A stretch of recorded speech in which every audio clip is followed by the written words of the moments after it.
말하자면은 말러의 음악은 굉장히 장대하고 어마어마할 정도로 길고 대편성이라서 사실 우리가 쉽게 접근하기는 어려운 작곡가입니다. 그런데 중요한 건 뭔가 하면 이 말러의 이 당시의 빈의 분위기를 10분 담고 있는 이 말러의 음악에서 묘하게 베토벤의 재현이 느껴진다는 점입니다. 사실 음악사적으로 따지면 말러는 바그너의 후예입니다. 그러나 말러가 유대인임에도 불구하고 빈 궁정 오페라와 빈 필하모닉을 지휘할 수 있도록 그에게 힘을 써준 사람은 당시 빈 음악계의 가장 큰 어른이던 요하네스 브람스였습니다. 브람스는 누구의 직계입니까? 베토벤의 직계죠. 베토벤의 어떤 교향곡의 그 전통은 베토벤에서 멘델스존과 슈만과 브람스에게로 이어집니다. 슈만이 브람스에게 드디어 우리가 기다리던 베토벤의 후예가 나타났다라고 이야기를 했고, 브람스의 교향곡 4곡은 사실 베토벤과 상당히 비슷합니다. 그렇기 때문에 보수적인 도시 이 빈에서 브람스는 평생 자기의 작곡 수입만 갖고도 경제적으로 안락하게 살 수 있었던 것이거든요. 그런데 유대인인 그리고 바그너의 주종자인 말러를 그 자리에 브람스가 꽂아줬다는 이야기는 바로 말러의 음악에서 베토벤의 유산이 분명히 보인다는 이야기입니다. 말러의 음악에서 늘 이야기하고 있는 건 자기 자신입니다. 말러 자신의 이야기입니다. 자신의 기뻤고 슬펐던 이야기들을 아주 장황하게 하고 있습니다. 그리고 말러의 음악들 중에서 많은 교향곡 중에 합창이 들어갑니다. 그것은 사실 베토벤이 교향곡 9번에서 처음으로 만들었던 빈 고전파의 형식의 완벽함을 깨워버렸던 베토벤의 시도를 말러가 받은 것이라고 볼 수가 있습니다. 또 하나 이 말러와 이 클림트의 공통점, 알마 말러, 굉장히 아름다운 재원이었고 당시 이 빈 예술가들의 사랑을 한 몸에 받았던 이 알마의 첫사랑이 클림트였습니다. 클림트가 찾습니다. 왜 그런가 하면 알마의 의붓 아버지가 카를 몰이라는 클림트의 동료이자 빈 분리파의 회원이었는데, 자신의 의붓딸과 클림트가 같이 베네치아 여행을 갔다가 거기서 키스하는 장면을 봤습니다. 클림트와 말러의 나이 차이는 17살이었습니다. 그래서 카를 몰이 그 의붓딸에게 접근하지 말라고 충고합니다. 그래서 거기에 대해서 클림트가 뭐라고 대답하나 하면, 알마는 너무나도 예쁘고 총명하기 때문에 많은 남자들이 알마를 추종할 거고 알마는 나중에 그런 상황을 지겨워하게 될지도 몰라 라고 묘하게 알마를 비판하는 편지를 써서 그 편지를 보게 된 이 알마가 격분하면서 클림트와의 관계 단절을 선언합니다. 나중에 알마가 회고록에서 말하기를 클림트는 마치 대통령 같은 남자였다라고 이야기를 하는데, 그 대신으로 알마가 선택한 사람은 클림트보다 더욱더 가부장적이고 완벽주의자이고 클림트보다 나이도 2살 많은 말러였습니다. 알마는 본인이 가곡 작곡가로서 재능을 가지고 있었지만 말러는 자신의 아내가 그 가곡 작곡가로 활동하는 것을 일체 막습니다. 왜냐하면 우리 집안에서 2명의 작곡가가 나오는 것은 있을 수 없고 누가 뭐래도 당신보다 내가 더 재능이 있다 라고 이야기를 했기 때문입니다.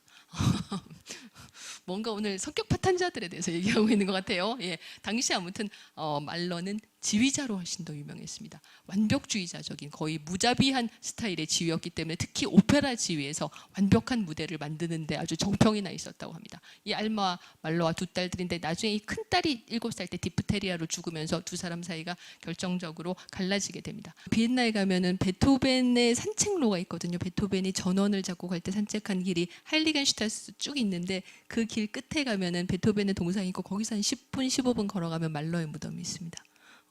아무튼 빈은 상당히 고답적인 방식으로 시대착오적이고 자신들만의 독특한 방식으로 20세기를 맞이합니다. 분명히 새로운 세대를 향해서 나가야 될 시기에 빈의 방향은 좀 독특합니다. 그리고 클림트 본인 역시 20세기를 맞으면서 최초의 커다란 스캔들을 일으킵니다. 바로 유명한 빈 대학 천정화 3부작 사건입니다. 빈 대학 본부가 아까 말씀드린 링슈트라세에 자신들의 본부를 지어서 이전했습니다. 그때 빈 대학의 본부의 학문의 승리를 상징하는 천정화를 그리기로 하고 학문의 승리에 대한 하나의 메인 그림, 그 다음에 신학, 법학, 의학, 철학 이렇게 4가지 다른 서브 그림을 예술가 컴퍼니, 이미 에른스트 클림트가 죽어서 와해됐지만 프란츠 폰 메추와 클림트에게 의뢰합니다. 이때 클림트는 몇 년 동안 그림을 그리지 않은 상태에서였기 때문에 예술가 컴퍼니는 사실상 와해된 상태였습니다. 클림트는 거절합니다. 그래서 처음에는 프란츠 폰 메추가 그 모든 이미지를 그리기로 했는데 그 이미지 스케치를 보고 다시 한번 빈대학에서 둘이 같이 했으면 좋겠다라고 이야기를 합니다. 결국 프란츠 폰 메추가 메인 그림과 신학을 그리고 나머지 철학, 의학, 법학을 클림트가 그리기로 하는데 그 세 가지 철학, 의학, 법학의 이미지를 보고 빈대학은 노발대발하면서 이 그림들을 받아들일 수 없다라고 교수들 사이에 분쟁이 일어나게 됩니다. 이런 것들이 그 세 가지 이미지인데 일단 빈대학이 원했던 것은 라파엘로가 그린 아테네 학당처럼 학문의 승리를 상징하는 그림이었습니다. 클림트가 가져오는 그림은 전혀 학문의 승리를 상징하지 않았고 일단 우리가 탁 보기에도 그림이 아름답지 않으며 그림이 음침하고 그리고 많은 그림 속에 여성의 누드가 들어있어서 야합니다. 그러니까 추하고 포르노그래피이고 그림이 원래 원했던 학문의 승리를 전혀 상징하지 않는다라고 대학은 당연히 반발했고 클림트는 버팁니다. 나는 이 스케치들이 대단히 마음에 들고 처리할 생각이 없다라고 이례적으로 1903년에 클림트가 신문과의 인터뷰에서 선언합니다.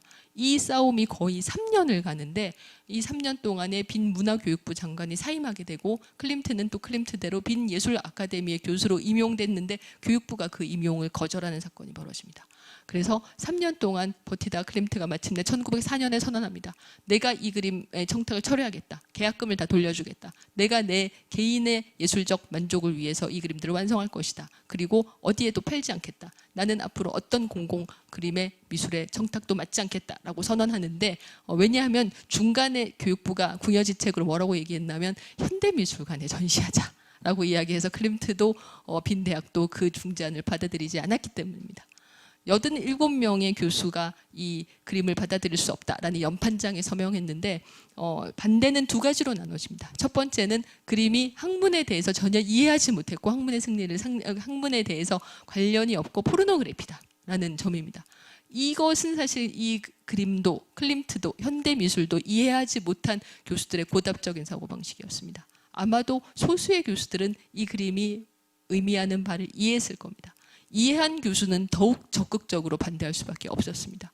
왜냐하면 이 그림들은 모두 학문의 승리가 아니라 학문의 패배를 이야기하고 있기 때문입니다. 자, 우선 이 세 그림도 아까 말씀드린 대로 레더러가 가지고 있던 임멘도르프 성에 보관돼 있다가 모두 소실됐습니다. 지금 이 의학과 법학만 레오폴드 미술관에 그 실제 크기의 복사본이 있습니다. 그래서 이 두 그림은 레오폴드 미술관에 가시면 보실 수 있고 이제 이 그림은 보실 수 없죠. 근데 이 세 그림 모두 클림트가 이야기했다는 것은 학문이라는 것은 명확한 한계가 있다라는 이야기입니다. 자, 첫 번째 의학을 보면 의학의 여신인 하게이아가 그 의학의 상징인 뱀을 감고 이렇게 서 있습니다. 그러나 그녀는 자기의 뒤에서 벌어지는 어떤 현장에 대해서 전혀 관심이 없어 보입니다. 이 자기의 뒤에서 벌어지는 현장은 생과 사가 갈라지는 현장입니다. 자, 여기서 흐르는 강물은 그리스 신화에서 그 죽은 자가 건너간다는 강 레테입니다. 그림의 강의 오른쪽에는 여러 인간 군상들이 있는데 이미 죽음에 휩쓸려간 썩고 쪼그라들고 말라 비틀어지고 있는 인간들의 모습입니다. 지금 그림의 왼쪽에 막 젊고 싱싱한 여자의 육체가 레테로 쓸려왔습니다.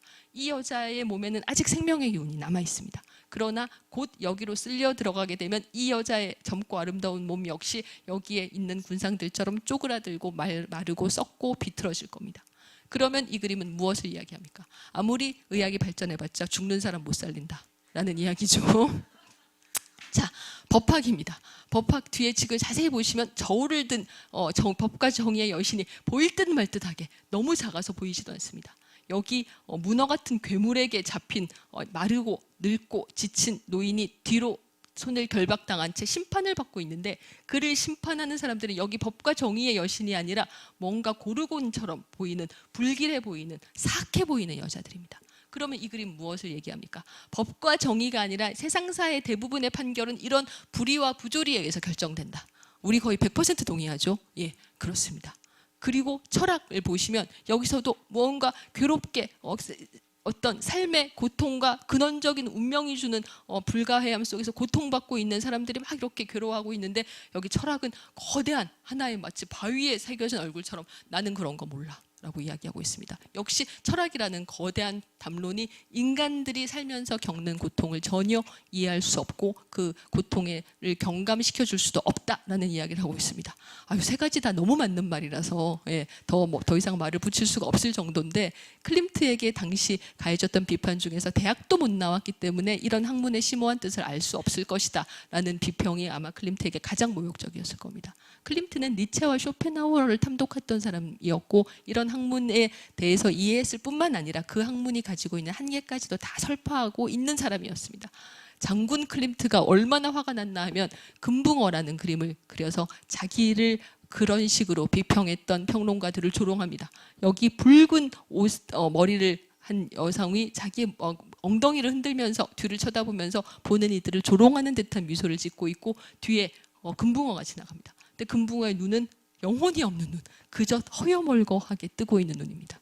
이 그림의 원래 제목이 내 비평가들에게였습니다. 알지도 못하는 주제라는 이야기를 하고 있습니다. 니네들의 눈은 눈도 아니야. 다만 이렇게 아무것도 보이지 않는 눈이지 라고 클림트는 이야기하고 싶었던 것 같습니다. 이렇게 떠들썩하게 클림트는 20세기를 맞았습니다. 그러나 이 20세기를 위풍당당하게 시작한 것과는 달리 클림트는 앞으로 나가지 않았습니다. 클림트는 뒤로 나갑니다. 당시 빈의 분위기는 상당히 뒤숭숭했습니다. 왜냐하면 1899년에 빈의 개업이인 지그문트 프로이드가 꿈의 해석을 내놨기 때문입니다. 이 꿈의 해석은 무슨 이야기입니까?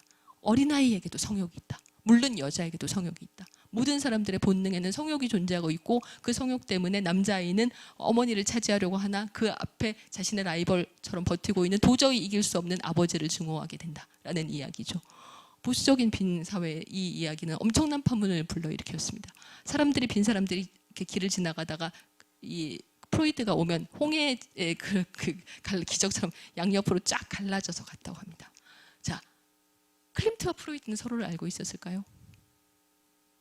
서로를 알고 있었습니다. 서로를 개인적으로 알았을 확률도 상당히 높습니다. 왜냐하면 클림트가 주로 갔던 마르카타 주커 칸들이라는 유명 본인도 글을 쓰는 문필가이고 큰 살롱을 가지고 있던 여성의 남편이 빈 대학 의학과 교수였습니다.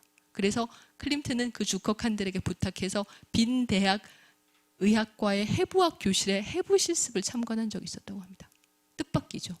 그런 식으로 클림트는 의학에 큰 관심을 가지고 있었습니다. 두 사람 다 주커 칸들의 살롱을 드나들었기 때문에 개인적으로 알았을 가능성도 높고, 그리고 그렇게 빈을 발칵 뒤집어 놓은 이 꿈의 해석에 대해서 클림트가 몰랐을 리가 없습니다.